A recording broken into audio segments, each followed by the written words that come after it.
Happy Onam ಎಲ್ಲರಿಗೂ.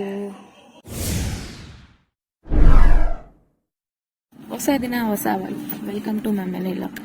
ಇವತ್ತು ಓಣಂ ಸ್ಪೆಷಲ್ಗೋಸ್ಕರ ಇಬ್ಬರು ರೆಡಿ ಆಗ್ತಾ ಇದ್ದೀವಿ. ಅದಕ್ಕೆ ಇಬ್ರಿಗೂ ಬಟ್ಟೆಗಳನ್ನೆಲ್ಲ ಎತ್ತು ರೆಡಿ ಮಾಡಿಟ್ಟಿದ್ದೀನಿ. ರೆಡಿಯಾಗಿ ಫೈನಲಿ ನಾವು ಚಿಕ್ಕಮ್ಮ ಮನೆ ಕಡೆ ಹೊರಟ್ವಿ. ಮಗುವಷ್ಟರಲ್ಲಿ 20 ಮಿನಿಟ್ಸ್ ಆಗುತ್ತೆ. ಅಷ್ಟರಲ್ಲಿ ರಂಗೋಲಿನೂ ಹಾಕ್ಬಿಟ್ಟಿದ್ರು. ನನಗೊಂದು ಸ್ವಲ್ಪ ಬೇಜಾರಾಯಿತು, ನಾನು ನೋಡೋಕ್ಕಾಗಲಿಲ್ಲ ಅಂತ.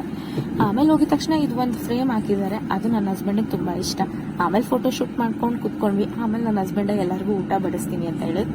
ಎಲ್ಲರೂ ಕುತ್ಕೊಂಡು ಊಟ ಮಾಡ್ತಿದ್ರೆ ಅವರು ಎಲ್ಲರಿಗೂ ಬಡಿಸಿದ್ರು. ಫೈನಲಿ ಓಣಂ ಸ್ಪೆಷಲ್ ಊಟ ಮಾಡ್ತಾ ಇದ್ದೀನಿ ಇವತ್ತು ನಾನು. ಬನ್ನಿ ಎಲ್ಲರೂ ಊಟ ಮಾಡೋಣ. ಫೈನಲ್ ಆಗಿ ಊಟ ಮಾಡಿ ಇವತ್ತು ಫುಲ್ಲು ಭರ್ಜರಿಯಾಗಿ ಊಟ ಮಾಡಿದೆ. ಅದಾದ್ಮೇಲೆ ನಾನು ನನ್ನ ಹಸ್ಬೆಂಡ್ ಮತ್ತೆ ಫೋಟೋ ಶೂಟ್ ಸ್ಟಾರ್ಟ್ ಮಾಡ್ಕೊಂಡ್ವಿ. ಆಮೇಲೆ ಎಲ್ಲರೂ ಫ್ಯಾಮಿಲಿದು ಫೋಟೋ ಇಟ್ಕೊಂಡು ಆಟ ಹೊಡ್ಕೊಂಡು ಕುತ್ಕೊಂಡಿದ್ವಿ ಎಲ್ಲರೂ. ಸರಿ ಆಯಿತು, ನೀವು ಅಲ್ಲಿ ಫೋಟೋ ಹಿಡ್ದಿದ್ದು ಸಾಕು, ನಂದು ಒಂದು ಫೋಟೋ ಹಿಡೀರಿ ಅಂತ ಹೇಳಿ ಫೋಟೋ ಹಿಡ್ಸ್ಕೊಂಡು ಆಮೇಲೆ ಇಬ್ರು ಒಂದು ಸೆಲ್ಫಿ ತಗೊಂಡು ಇವತ್ತಿನ ವ್ಲಾಗ್ ಇಷ್ಟ ಆಗಿದ್ರೆ ಲೈಕ್, ಶೇರ್, ಕಾಮೆಂಟ್ಸ್ ಮಾಡಿ, ಫಾಲೋ ಮಾಡಿ. ಮತ್ತೆ ಸಿಗುವ. ಬಾಯ್.